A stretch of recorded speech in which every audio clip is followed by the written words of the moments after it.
Esse lenço xadrez é talvez o único registro material da vida de Mary Franklin, uma mulher negra, escravizada, do sul dos Estados Unidos. Para a família que doou o lenço ao museu, ele era uma lembrança familiar da mulher que, mesmo depois de livre, continuou servindo aos seus antigos donos. Mas para Mary, ele foi um símbolo da sua identidade e da luta contra um sistema escravista que procurava controlar o seu corpo e a sua mente e silenciar a sua voz. Meu nome é Pauline Kiser, eu sou historiadora da indumentária e recriadora histórica, e você está no canal da Modista do Desterro.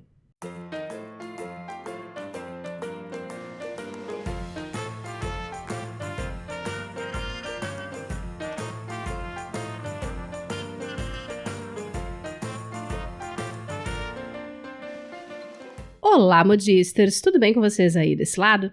Se você está caindo de paraquedas e você está chegando no canal agora e esse é o seu primeiro vídeo, seja muito bem-vindo.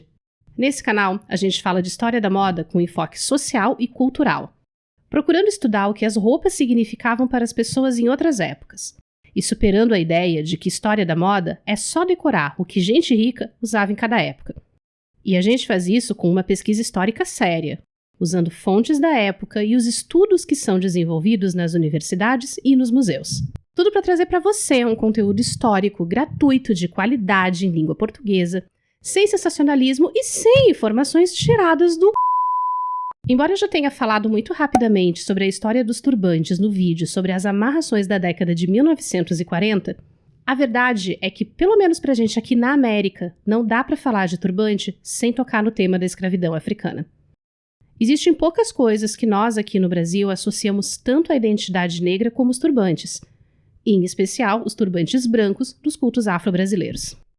Apesar de turbante muito provavelmente ter chegado à África através das redes de comércio e da conquista árabe no norte do continente, a verdade é que ele assumiu uma identidade própria na África, com estampas, cores e tipos de trançado que identificavam e identificam diferentes regiões e etnias, e que não necessariamente são os mesmos que existiam no século XVIII ou no XIX, antes de a África ser fatiada como uma pizza entre as potências europeias.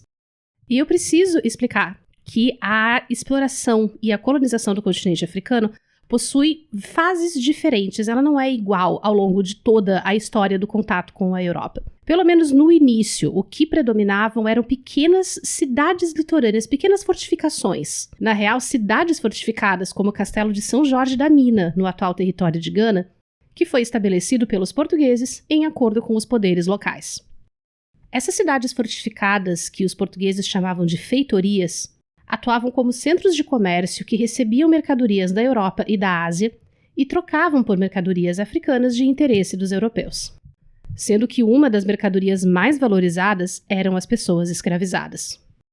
Esse comércio infame começou com os europeus trocando principalmente tecidos pelos prisioneiros oriundos das guerras internas do continente. Só que logo os europeus começaram a incentivar essas guerras e a vender armas de fogo para os reinos locais, para aumentar a oferta de escravizados disponíveis e eles próprios não terem que ir para o interior do continente buscar esses prisioneiros. À medida em que a demanda por mão de obra escravizada aqui na América aumentava, lá na África as guerras não eram mais o suficiente para abastecer os navios negreiros. Então começaram a rolar expedições de captura chefiadas por europeus, por comerciantes locais e pelos filhos que os europeus tinham com as mulheres locais. Os navios negreiros ficavam dias e dias nos portos africanos sendo carregados de escravizados e de mercadorias. E o modo como era realizado esse sequestro fazia com que as diversas etnias africanas acabassem sendo misturadas nos navios e aqui nos mercados de escravizados da América. Inclusive, isso era uma estratégia de dominação, porque evitava que os escravizados conseguissem se comunicar e pudessem organizar rebeliões. E também era uma maneira de apagar os vínculos culturais e a identidade dessas pessoas, e tornar mais fácil vergar o espírito delas com o peso da dominação colonial. Mas houve resistência, muita resistência, e em todas as áreas da América onde houve escravidão, não só africana, mas indígena também. Só que nem todo enfrentamento da dominação colonial era necessariamente através de rebeliões violentas e de fugas. Aqueles que não podiam apelar para isso resistiam de outras formas, inclusive se apropriando daquilo que os colonizadores impunham para eles como símbolo de inferioridade. Que foi exatamente o que aconteceu com o Tinhon, um tipo de lenço ou turbante, geralmente xadrez, usado por mulheres negras na região do Caribe e no sul dos Estados Unidos. E enquanto a gente se prepara para conhecer melhor essa história, já sente seu dedinho nesse botão de like, se inscreve aqui no canal, ativa as notificações e vem comigo para a gente conhecer um pouco mais sobre a história da indumentária das populações negras no continente americano. Hoje, o Caribe é muito conhecido pelas imagens de praias paradisíacas com águas cristalinas e areia branca. Mas foram essas mesmas praias que viram navios espanhóis, franceses e britânicos vomitarem em suas areias milhares de africanos escravizados a partir dos anos 1530. O destino da maioria deles eram as fazendas que cultivavam os produtos tropicais tão cobiçados pelos europeus, principalmente a cana-de-açúcar e o tabaco. E mais tarde, já nos anos 1700, o algodão, que tornaria possível a Inglaterra passar pela Revolução Industrial. Aliás, nos anos 1700, uma das preocupações fundamentais dos governos coloniais na região do Caribe era controlar a miscigenação e marcar claramente quem era considerado branco e quem era considerado negro dentro daquela sociedade. O tipo de preocupação típica de um pensamento colonialista. E os viajantes da época reproduziam isso nos seus escritos, como o Barão de Wimpfen, descrevendo que era revoltante a quantidade de amantes negras, mestiças e indígenas em Santo Domingo, atual Haiti, e que a única ambição dessas mulheres era embrutecer e seduzir o colonizador branco. Porque tadinho do homem branco, né, gente? Ele não tinha privilégios de cor, de classe, de gênero, ele não tinha uma posição de poder dentro dessa sociedade, ele claramente era só uma vítima indefesa das mulheres negras sedutoras que queriam se apoderar do corpo e da alma do homem branco. Apesar de, no geral, os viajantes serem muito cruéis na hora de descrever as mulheres negras no século XVIII e XIX, eles acabaram documentando pra gente algumas coisas bastante relevantes, como os escritos de Médéric Moreau, que contém nada menos do que 128 desenhos ilustrando as diferentes combinações raciais possíveis de se encontrar na Martinica, com diferentes graus de concentração de sangue negro. Essa obsessão com identificar as pessoas pelo grau de negritude vinha do fato de que a escravidão colonial era transmitida pelo ventre materno. Ou seja, a criança herdava sempre a condição da mãe no momento do nascimento. Assim, os filhos de uma mulher escravizada já nasciam escravizados e pertenciam automaticamente ao dono dela, que podia dispor dessa criança como bem entendesse. E numa sociedade marcada por todo tipo de violência, estupros contra mulheres negras eram algo tolerado, que dava origem a crianças com diferentes características físicas.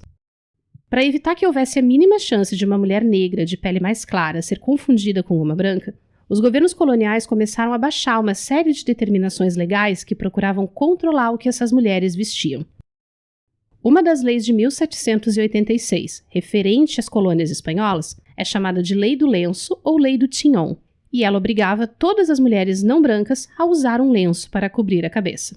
Em toda a região do Caribe e também no sul dos Estados Unidos, esse lenço também era conhecido como madras, o que nos dá duas informações muito importantes sobre ele. Que provavelmente ele já era usado na África, onde os tecidos indianos da cidade de Madras eram trocados pelos escravizados desde os anos 1600. E que ele era xadrez, exatamente como o lenço da Mary Franklin no começo desse vídeo. Só que a lei dizia que as mulheres negras tinham que usar o lenço. A lei nunca estabeleceu exatamente como é que elas tinham que fazer a amarração dele na cabeça.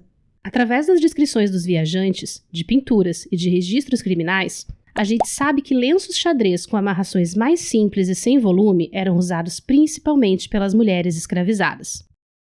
Enquanto que as mulheres negras livres usavam turbantes volumosos com amarrações elaboradas, que refletiam diretamente a riqueza delas e o seu prestígio naquela pequena sociedade. Inclusive aquele escroto do Moreau que eu citei antes descreve isso absolutamente horrorizado, dizendo que era um absurdo que isso fosse permitido pelas autoridades, e que as negras livres chegavam a usar 10 lenços para dar volume na cabeça, o que claramente é um exagero colonial. Porque existem registros de turbantes sendo trançados com um tecido referido como pano da Guiné, possivelmente um tecido africano mesmo, que chegava na América nos navios de comércio que vinham da África, e que provavelmente tem algum parentesco com o pano da costa que era usado aqui no Brasil, e que hoje faz parte da indumentária ritual do candomblé. Mas essa não é a única aproximação possível entre as roupas das mulheres negras do período colonial no Caribe e aqui no Brasil. O próprio Moreau segue descrevendo absolutamente chocado como as mulheres negras de Santo Domingo Combinavam seus tinhons com argolas douradas nas orelhas, vários colares de miçangas de vidro e de ouro, anéis de ouro e que o uso dessas peças estava ligado à posição delas dentro do seu grupo social. Mas aí você deve estar do outro lado se perguntando, e com toda razão, como é que essas mulheres negras tinham acesso a esse tipo de coisa? Assim como no Brasil, era comum que as mulheres negras se envolvessem de alguma forma com atividades comerciais. E isso era uma prática tradicional em muitas regiões da África. Quando escravizadas, elas montavam bancas e mercados vendendo as mercadorias dos seus senhores, como tecidos e grãos. Mas também frequentemente atuavam como vendedoras ambulantes, principalmente de comida. E em alguns casos, elas até mesmo tinham um tipo de participação mínima no lucro das vendas, podendo ficar com uma parte simbólica do dinheiro arrecadado, que muitas vezes era investido nessas peças, porque elas não eram só uma questão de vaidade. Elas eram um investimento que podiam inclusive ser reconvertido em dinheiro para comprar liberdade no futuro. E as mulheres negras livres também tiravam do comércio seu sustento, inclusive comercializando produtos que vinham da África, o que significa que elas negociavam essas mercadorias direto com os navios europeus. E à medida em que essas mulheres acumulavam algum patrimônio, suas roupas passavam a refletir isso. Embora elas fossem proibidas por lei de consumir os trajes europeus, o que se vê é que essas mulheres criaram estilos próprios, que expressavam sua individualidade, suas raízes culturais e também seu pertencimento a uma comunidade. Mas elas fizeram isso invertendo totalmente a lógica colonial e transformando algo que foi criado para dominá-las em um símbolo de identidade, de orgulho, da sua capacidade de ação e da sua resistência. Um símbolo tão forte e um ícone tão grande do que era viver nas colônias americanas que ele foi adotado até pelas mulheres brancas. Você já deve ter ouvido essa história 1 milhão de vezes por aí. Que na fuga para o Brasil, houve uma epidemia de piolhos no navio que trazia a princesa Carlota Joaquina. Que ela e todas as suas damas tiveram que raspar os cabelos e passaram a usar turbantes para esconder a carequinha. E que quando a corte desembarcou no Brasil, o turbante rapidamente virou moda no Rio de Janeiro também.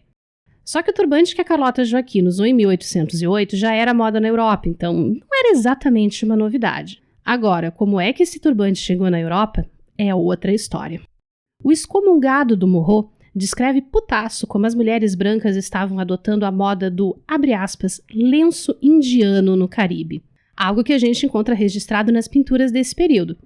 Embora as mulheres brancas e as que conseguiam passar por brancas preferissem usar turbantes claros e lisos, possivelmente para se diferenciar ainda mais das mulheres negras. E uma parte, um off que eu considero bastante curioso, eu encontrei uma coisa parecida aqui no Brasil, na região de Minas Gerais, no século XVIII, que são esses registros do Carlos Julião, um artista e militar português que passou pelo Brasil provavelmente na década de 1780.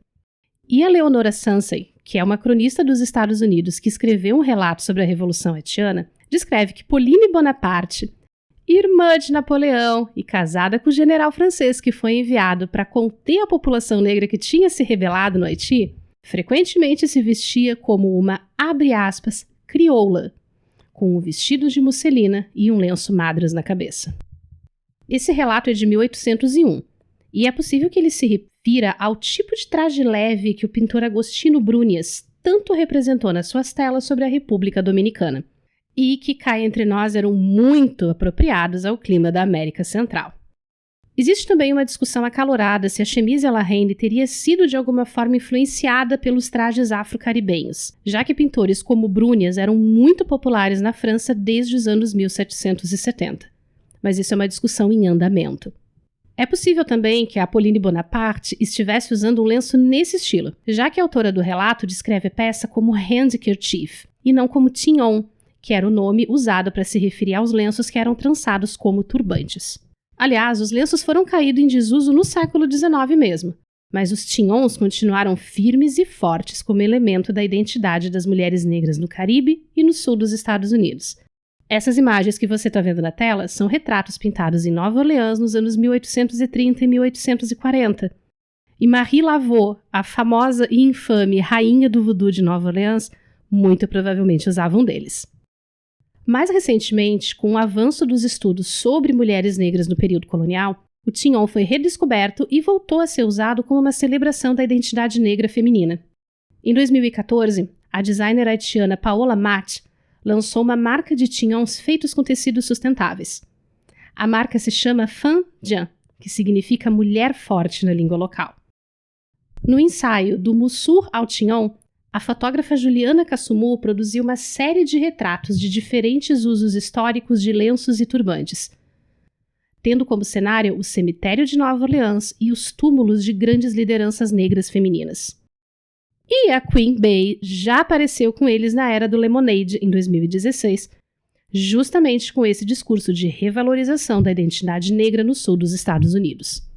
Todas as referências dos textos que eu cito e dos que eu usei na pesquisa desse vídeo estão na descrição do vídeo. Mas se você curte nosso trabalho, você também pode ter acesso direto à minha biblioteca pessoal com todo esse material e ainda ajudar o canal a se manter. Com valores a partir de R$10 mensais, você contribui para que a gente possa continuar produzindo conteúdo histórico de qualidade, em língua portuguesa, e de forma gratuita para o público brasileiro. Você pode se tornar membro aqui no clube de canais do próprio YouTube usando seu cartão de crédito, lá no apoia.se/amodista do Desterro, com cartão ou boleto. Mas você também pode pingar um Pix pra gente através da chave que está aparecendo aqui embaixo ou do QR Code que está aparecendo aí na tela. Se você assistiu até aqui, muito obrigada. Eu te convido a se inscrever aqui no canal, deixar o seu like e o seu comentário nesse vídeo, ativar as notificações para acompanhar as próximas atualizações e dar uma conferida nestes outros conteúdos sobre história da moda que a gente já tem por aqui e que eu separei para você com todo carinho.